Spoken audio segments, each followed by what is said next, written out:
All right, welcome back, everybody, to the Welcome F-Bomb back. Show. We have a phenomenal guest here with us today named Jay Dilley. He is a huge advocate for women in leadership and in women in the workplace. He is the current CEO of Pop Promos down in Philadelphia in the USA. Welcome, Thank Jay. you, Tara. Thank you, Christina. Very nice to be here. So, Jay, can you share a bit about your professional journey with us and how you became passionate about advocating for women in the workplace? Sure.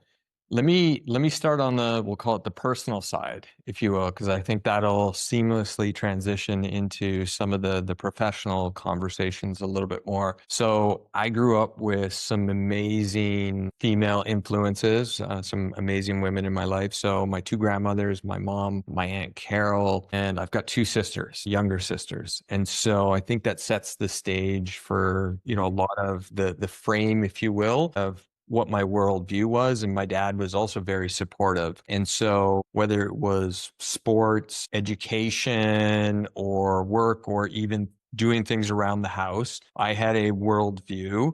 And my grandmas were both like ultra competitive. My mom's competitive. My two sisters are competitive. So it like did not matter what we were doing. No matter what I was doing, they could do it. Right. And winning and losing, like losing sometimes is pretty humbling. And so I just had this very unique view of the world that no matter what I did, they could be doing.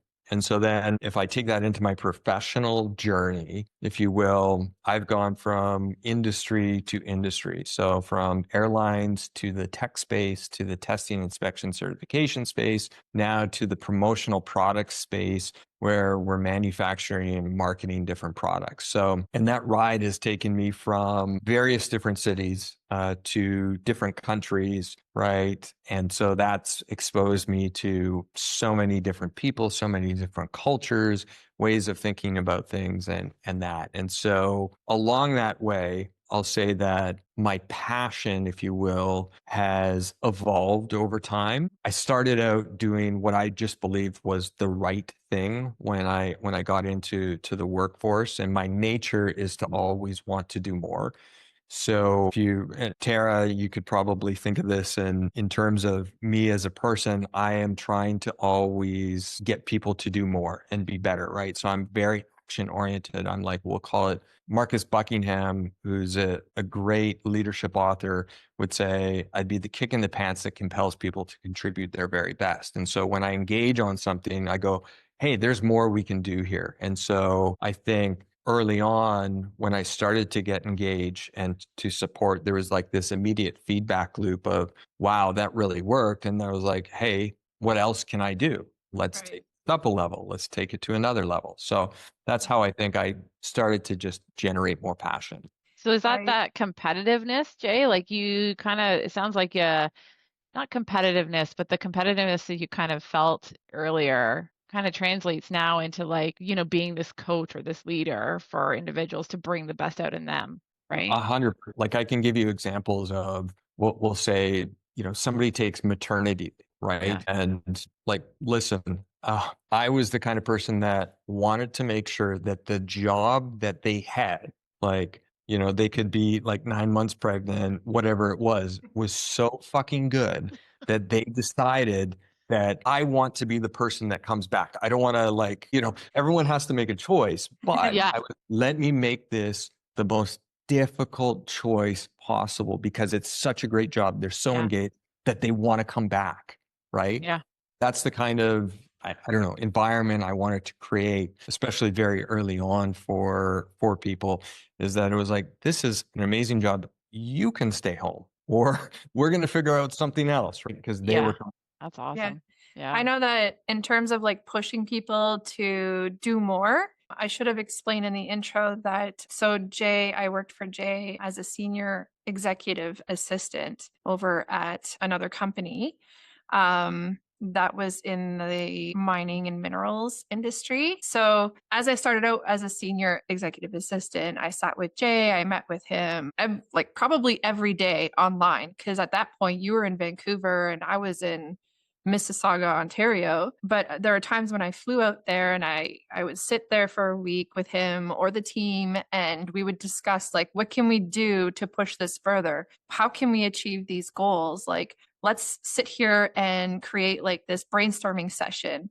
And through that, it kind of inspired me, like it pushed me to think further outside the box, to push myself a little bit more. And eventually we created this role of chief of staff. So once that was implemented, there was a little bit of a resistance to change within our team. And I remember receiving a phone call one evening from one of the executives, insinuating that my role was not needed. And here's where the competitiveness comes in. I got on the phone and I called Jay and I said, I can't believe this just happened. This asshole just told me this. Blah, blah, blah. I'm not needed. Jay's like, get on a plane. We're going to this meeting. I'm going to meet you in Edmonton. I But I love that did. though. That's what I did. So I got there. And then remember, I did this master class and I created this whole course curriculum, and I provided a presentation on how to engage with customers over the art of negotiation, and it was actually really, really well received. So the competitiveness was there and it was really well received, and they applied it at the Calgary Stampede, and then they received really great feedback from their customers. That's like the pushing part that Jay was talking about. Yeah. Competitiveness, to be like, oh yeah, you said this, well, right? Yeah, listen, to me, it's that particular moment and everything else was like, if everyone understands how much I value you, right, then they have no choice but to get on the bus, or they can get the fuck out of here, right? I just don't have time for that type of shit where people are, I don't know, demeaning, or they don't get it, right? It's just, life is too short and got to get over themselves. Tara was an individual that just brought incredible value. And listen, all those individuals that partook in the training session and whatnot ended up doing amazing for the entire business because of what you provided. And it's seeing that talent, it's seeing that potential, and then just creating an opportunity for it to flourish. Sometimes it is the kick in the pants, or getting on the airline and getting out to the buying the ticket and getting over there. I mean, but there's a lesson in all of that, right? There's like, we hear so often, and I read so often about leaders who are the type of leader you're talking about, right? They see the strengths in people and they see the ability for those individuals to do more than what they're actually doing, right? And how to bring that out in them. And I think that's the lesson, I think, out of here, right? I think it goes beyond just gender, but it's also recognizing that there's that quality in people and there's a quality in a leader to do that. I just think that's what essentially you did, Jay. I think it takes a lot as a leader to recognize that and to move beyond your own kind of arrogance, right? Or whatever it might be, to say that this is my job. My job is not to lead and do the best for the agency, but it's more to build the best for the agency so that they do well. Yeah, I think our job as leaders is you rally people towards a better future. Yeah. You're able to see what's inside and to get them to a place that they never possibly would have imagined, right? And you help create that better future. And whether that's for them in their current role or in the business or outside of that, right? Like that's exciting. If you can have that transformational effect on someone, then like there's nothing better than that, to have somebody be successful and to achieve what they didn't think was possible. Yeah. Yeah. I think my question for you is, are there ways as leaders, or are there ways that you maybe have experienced yourself, or initiatives you've completed or put in place that would help women to recognize those abilities and to move beyond what they are currently doing? I know it's a hard one, right? Yeah. Yeah. I think to get someone to be self-aware, which is almost there, right? Which is like the own initiative to be able to do something. That is really, really tough. And that there's the piece in there which is which what I've talked about and previously with a lot of women, which is walk a mile in your own shoes, right? And I say, your Yeah. shoes fit you, they don't fit me. My shoes don't fit me, they fit me, right? Like they don't fit you, they fit me. Yeah. And so if you try and walk a mile trying to imitate someone else's leadership style, you're going to Yeah. look really weird. It's not authentic. People are going to see through it, and it's going to look really, really weird. And so hence the walk a mile in your own shoes. You've got to take that time to figure out what your leadership style is like, how you're going to interact with people, how you're going to communicate with people, how you're going to solve big, hairy problems, if you will, Yeah. because that's going to be different than the way that I do it. You can look at different ways and everything, and you can maybe pick from different people, but it's still going to be, you got to put your own shoes on and walk in them, right? Otherwise, it's really difficult, and that's a journey. And I will say, like the mile, if you will. Way back, a long time ago, we were the first in the airline industry to develop what was called a Women in Leadership Executive Development Program, and I love that. we called it a mile, right? And so the mile, walk a mile in your own shoes. The mile was mentoring, industry involvement, leadership rotations, and education, right? And Write that so down, Tara. Write that down. make sure that there's mentoring, right? Yeah. And the industry involvement, I always used to say at like airline industry events, there was two kinds of people. There were men, and then there was gray-haired men, right? Like that was pretty much all there was, right? And so it was like a very deliberate effort to make sure that we Yeah. got our female executives, our women leaders out to those particular events and be involved. Leadership rotations, getting that exposure to multiple leadership opportunities in different places, and then supporting them with education, right? Yeah.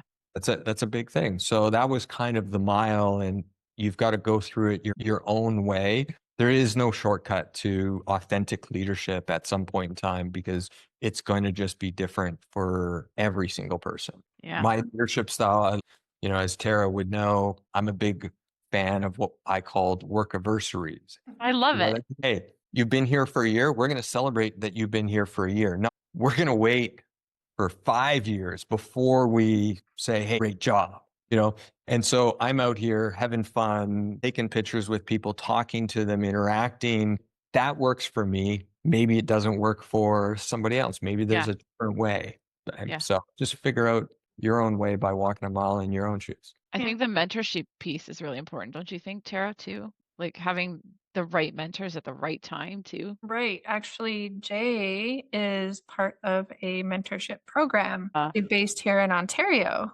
Do you want to tell us a little bit about that and how, that's changing, maybe changing the professional growth of your mentee? Yeah, I think, well, so I'm a part of what's called the Forum, and the Forum is a national charity that's educated, mentored, and uplifted, I think, like over 18,000 women entrepreneurs since, I think it was like 2002-ish, right? And so I'm really proud to be a part of what they now call the Scotiabank Women Initiative and be able to mentor. And so the goal, hopefully, is that my hindsight can be someone else's foresight as she grows her business.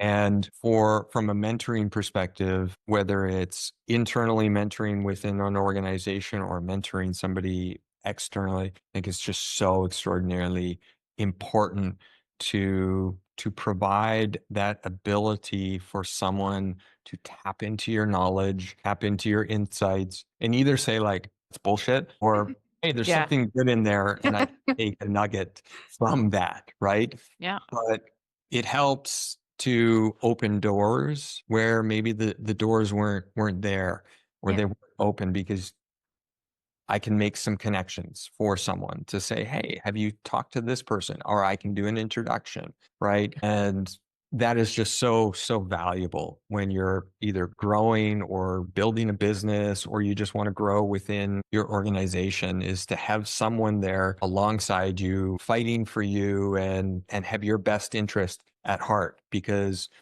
as a mentor and whatnot, you have no other interest other than seeing that person succeed to their utmost.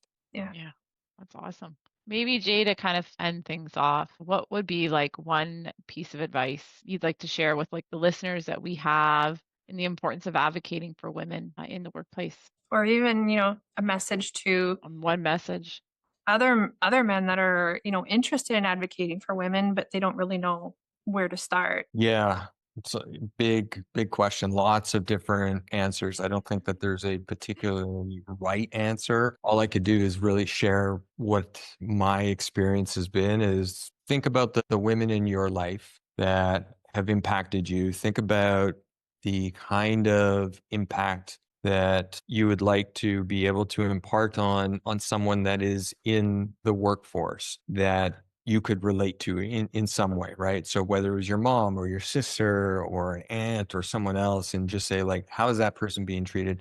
How could I potentially make a small little impact here? Whether that's amplifying someone's voice by calling it out and saying, hey, Tara had a really good idea. She took initiative on this. She took action on that, and keeping the frame always in a positive light, right? Like call out those positives. I'm a big proponent of keeping language positive because that frames everything else, Right. right? Yeah. And so I would say like you start there and then you can build on it. So just don't try and create something, start small, build off of that. And then as you become more comfortable in your own approach, you can do more things. And that then becomes a ton of fun is you get that little bit of a feedback loop going. And then the world's your oyster. You can do a bunch of different things and have a lot of fun amplifying and growing and seeing a ton of different women succeed and grow. Awesome. Okay, I think that wraps up our session here today. Unless Christina, you have any other questions, or Jay, you have any other comments or questions for us? Comments or questions? I would love to, from your perspectives, understand how else could you see someone like myself supporting or helping? Well, that's If loaded. like one secret thing that you wish I knew, right? What would that thing be? I think you're already doing it. Yeah, like I don't think I could give you any advice, Jay, like for you, like because I think you do things well. Let's just be honest. From what I hear from Tara and everything I've heard today, no, like that's a loaded gun in terms of maybe for the general like kind of leadership population.